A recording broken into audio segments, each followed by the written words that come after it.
मुबारकपुर की घटना हो या फतुहा का जेठली गांव हो, जहां 5 लोगों को गोली मार दिया जाता है पुलिस वाले के सामने में, ऐसा आरोप लगता है गांव वाले के द्वारा और लगाया जाता है पुलिस वालों पे। हमारे डीजीपी हैं RS भट्टी आने के बाद लोगों की उम्मीद लगी थी कि अब हत्या और क्राइम जैसे चीज़ों पे बिहार में कंट्रोल होगा, लेकिन हुआ क्या? उसके उल्टा लगातार आए दिन हर रोड, हर कस्बा, हर गली, हर गांव में हत्या जैसे हो गया है कि खाना खाना, मतलब कोई कुछ बोले गोली निकालो हत्या कर दो। और उसके बाद ये इस तरह के मजमे लगते हैं। आप देखो, थोड़ा मजमा दिखाइए। ये मजमा लगा है हमें देखने के लिए कि हम यहाँ पे क्या बोल रहे हैं। मजमा तब नहीं लगता है जब किसी बात के लिए अभी रोड पे कोई 2 व्यक्ति झगड़ा करेगा तो लोग मोबाइल निकाल के उसके झगड़ा को शूट करेंगे, बजाय इसके कि उसको बचा दें, उसको दोनों को छोड़ा दें। आप लोगों से दर्शक एक बात मैं कहना चाहूँगा, अगर आपके बीच में 2 गुंडे आते हैं, 3 गुंडे आते हैं, उनके पास मैक्सिमम 2 हथियार होता है। अगर आप उस पर 100 आदमी मिलकर उसको रोकेंगे तो बाकायदा रुक जाएगा, लेकिन आप लोग रोकते नहीं है डर के मारे कि कहीं वो गोली जिसे मारने गया उसको छोड़ के आपको ना लग जाए, और इस डर से गुंडे के हौसले बुलंद होते हैं। इस बात का उदाहरण आज मैं भूसौला गाँव में हूँ। हमारे साथ तमाम माताएँ बहनें खड़ी हैं। आप देख रहे होंगे रोड के साइड में मैं खड़ा हूँ, और ये घर है उस व्यक्ति का जिस व्यक्ति के पूरे घर को अनाथ कर दिया गया और पत्नी को विधवा कर दिया गया है। यहाँ पे तमाम लोग के चेहरे पे आप देखे होंगे तो एक वीरानी है, एक उदासी है। और जिस पवन कुमार को हत्या कर दी गई गोली मार के, उनकी ये 2 छोटी छोटी बच्चियाँ हैं। अभी इनको ये भी नहीं पता होता है कि हत्या जैसा शब्द ये पहली बार अपने जीवन में सुनी होगी। पापा अब नहीं है, आपको पता है बेटा? नहीं पता। देखिए कितनी छोटी बच्ची है, लेकिन सरकार और पुलिस के महकमे और नेता प्रशासन को इनसे कोई फ़र्क नहीं पड़ेगा। इनके भाई खड़े हैं, इनकी बड़ी वाली, क्या नाम है बाबू आपका? सुहानी कुमारी। किस क्लास में पढ़ती हो बाबू? किस क्लास में पढ़ती हो? 2 क्लास। 2nd क्लास में। तुम? UKG। और ये छोटा सा एक भाई है। देखिए ये छोटा सा भाई है। ये तीनों के पिता अब इस दुनिया में नहीं हैं। हमारे साथ मौजूद हैं अस्मित कुमार। अस्मित कुमार नाम है ना जी? आपके भैया क्या करते थे? मेरे भैया ड्राइवरी करते थे। शुरू से ही गाड़ी चलाते थे। तकरीबन ड्राइवरी करते हुए कितना दिन बीता था? ये तो 10 साल से ऊपर ही हो चुका है। 10 साल से ऊपर हो गया था। महीने के तकरीबन कितना कमा लेते थे? महीना वही 6-7 हज़ार कमाते। 6-7 हज़ार जी। उस दिन हत्या से एक दिन पहले आपने ऑफ द रिकॉर्ड बताया कि रात के तकरीबन 8 बजे कॉल आया था। जी, रात में मतलब शाम में ही फ़ोन आया था कि मतलब बालू वालू हमको गिराना है। तो कॉल पे ही बात हुआ कि बोले कि ठीक है बालू गिर जाएगा। तो जैसे बोले कि अभी गिरा दीजिए, तो मतलब रात हो चुका था, बहुत टाइम ख़त्म हो चुका था। 7 पड़ गया, अनुमान लगाया कि मतलब शाम ही हो गया था रात। उस समय नहीं हो पाया। वो पार्टी जो बोला सुबह में ही कि सुबह में हमको गिरा दीजिए, बोले कि ठीक है गिरा देंगे। तो यही जो फिर सुबह में उसका कॉल आया तो बालू लेके निकल गए।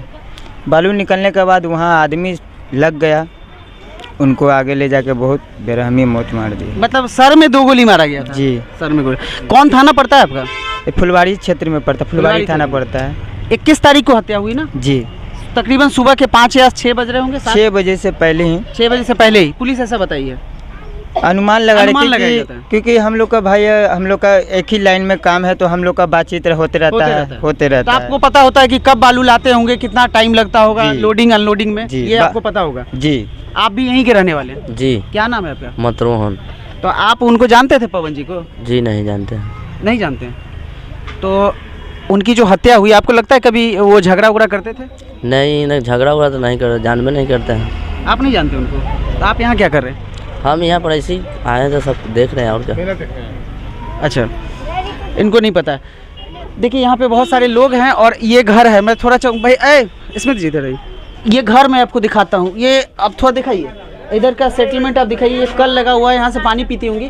और ये जो रूफ़ है, आप मतलब मेरे सर सट रहे हैं, और इस तरीके से यहाँ पे जो मतलब जो ये प्रीमाइसेस है घर का, जो अंदरूनी इलाका है, ये देखिए कितनी गरीबी में ये जीवन बसर कर रहे थे। एक चीज़ बताओ अस्मित कि अभी तक कोई सरकारी महकमे से कुछ मदद के लिए कोई नेता मंत्री संतरी कोई हालचाल? ऐसा कोई नहीं, ऐसा एक भी नहीं आया। कोई नेता? कुछ नहीं, एक भी आदमी नहीं। जैसे बाहर में जो होती है समस्तीपुर भागलपुर की, वहाँ तो पहुँच भी जाते हैं, लेकिन यहाँ देखने तक भी आज तक अभी तक नहीं आया। कोई भी नहीं? कोई और नहीं। आपके वार्ड पार्षद ये लोग? अभी तक कोई भी वार्ड पार्षद भी नहीं है? जी नहीं है। कोई नहीं? कोई नहीं। पुलिस वालों की तरफ से क्या आश्वासन मिला आपको? पुलिस वाले से हम लोग के तो हमको तो बात ही नहीं। जब प्रशासन जब यहाँ पर आया था तो मेरे भाभी को तबीयत ज़्यादा खराब हुई थी, इसलिए मैं हॉस्पिटल लेकर चला गया था। उस समय यहाँ पर प्रशासन आया था, उस समय यहाँ पर हम मौजूद नहीं थे। आप मौजूद नहीं थे? जी। मतलब अपनी भाभी को लेके हॉस्पिटल, कौन से हॉस्पिटल गए थे? ये पहले तो एमसी में गए थे, लेकिन बोला कि नॉर्मल है, ज़्यादा बेटी नहीं है, इसीलिए बेड भी खाली नहीं था, तो इसीलिए वो बाहर भेज दिया। तो हम लोग दूसरा मेडिकल में जाके दिखाएं।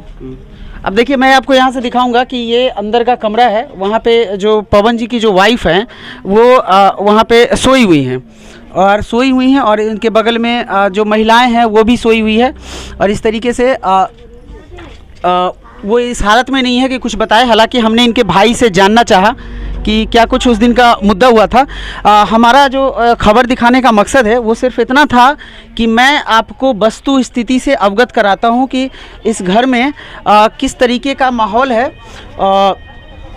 ये घर की जो हालत आपने देखा कि कितनी गरीबी के साथ ये लोग जीवन बसर कर रहे हैं। और मैं इसलिए थोड़ा अंदर में घर के अंदर ले गया, लेकिन यहाँ पे मुझे देखने को मिला कि ना एक सामाजिक संगठन, ना एक नेता मंत्री संतरी और न ही सरकार के वो अधिकारी जो इनकी खैर मकदम नहीं कहूँ, इनकी जो हालत है उसको जानने की कोशिश करने के लिए यहाँ पे आए। और ये परिवार अकेला है और गरीबी का जो इंतहा है वो आप देख सकते हैं, झलकती है और इसे कहने की ज़रूरत नहीं है, आपके विजुअल में आप देख सकते हैं। और तमाम यहाँ पे जो महिलाएं हैं खड़ी, ये सब इसी मोहल्ले के हैं, भुसौला का जो ये मोहल्ला है इसी की हैं। और यहाँ पे सब लोग खड़े हैं और सरकार से मेरी गुजारिश होगी, आप आइए थोड़ा इधर। क्या कहना चाहिएगा मुख्यमंत्री जी से? बोलते हैं सुशासन की सरकार है, कुछ कह लीजिए। कितना आपको लगता है कि सरकार और वो जो सुशासन है, किस हद तक आपको लगता है कि अपराध के ग्राफ कमे हैं या बढ़े हैं? आपको क्या लगता है? आपके घर में तो खैर जो होना था वो हुआ, अब पवन जी इस दुनिया में नहीं, उनकी मर्डर हो गई, लेकिन अब आप क्या कहना चाहिए मुख्यमंत्री जी से? अभी तो यही कहना चाहेंगे कि कहाँ पे घट रहा है। अभी तो न्यूज़ हम पब्लिक अप्रोच देखते हैं। अभी हाजीपुर में, मुजफ्फरपुर में बहुत सा ऐसा न्यूज़ है कि अभी हाल फिलहाल में भी देखें, आज ही देखे हैं कि किसी का मर्डर हो गया, गोली मार के हत्या कर दिया, कोई के कुछ कर दिया। बहुत सा ऐसा पहले से ज़्यादा हो चुका है, कहाँ कम हुआ है? पहले से ज़्यादा हुआ है ना, बहुत ज़्यादा हो चुका है। उसका उदाहरण आपके भैया बने, उसके उदाहरण नहीं बने ना, कम होते तो ऐसा काम ही नहीं होता। तो मुख्यमंत्री जी से क्या कहना चाहिएगा? कुछ आपकी डिमांड है मुख्यमंत्री जी से? आपके साथ जो ये त्रासदी हुई है इसके विषय में आप कहना चाहिएगा? कहना यही चाहेंगे कि हमको आकर थोड़ा सा देखिए कि मेरा माहौल, मेरा परिस्थिति क्या है। जो भी किया उसको छोड़ा नहीं जाए। अच्छा जी। कुछ आर्थिक सहयोग की आशा करते हैं आप सरकार से? करना तो चाहते हैं, लेकिन कोई करने के लिए सामने ही नहीं आता। कोई सामने नहीं आया? नहीं, अभी तक तो नहीं आया, कोई नहीं आया। अच्छा, बढ़ते हुए अपराध में आप मुख्यमंत्री जी से कहना चाहेंगे कि अपराध को रोका जाए या जो कुछ? जी, एकदम रोकना चाहिए और रुकेगा। वो चाहेंगे तो सब कुछ होगा। अच्छा, वो चाहेंगे तो क्यों नहीं रुकेगा, लेकिन इस पे ध्यान ही नहीं है ना। ध्यान नहीं है? ध्यान रहता तो सब कुछ होगा, कहीं नहीं रुकेगा। ध्यान जब देंगे तो एकदम रुकेगा। ठीक है। और आप अभी क्या करते हैं, कोई काम करते हैं? जी, हम भी गाड़ी ही चलाते हैं। ठीक है। कहाँ तक पढ़े हैं अभी? पढ़े तो क्या, मैं शुरू से गाड़ी चलाते हैं। शुरू से गाड़ी चलाते हैं। 10th किए, 10वीं पास किए? नहीं किए।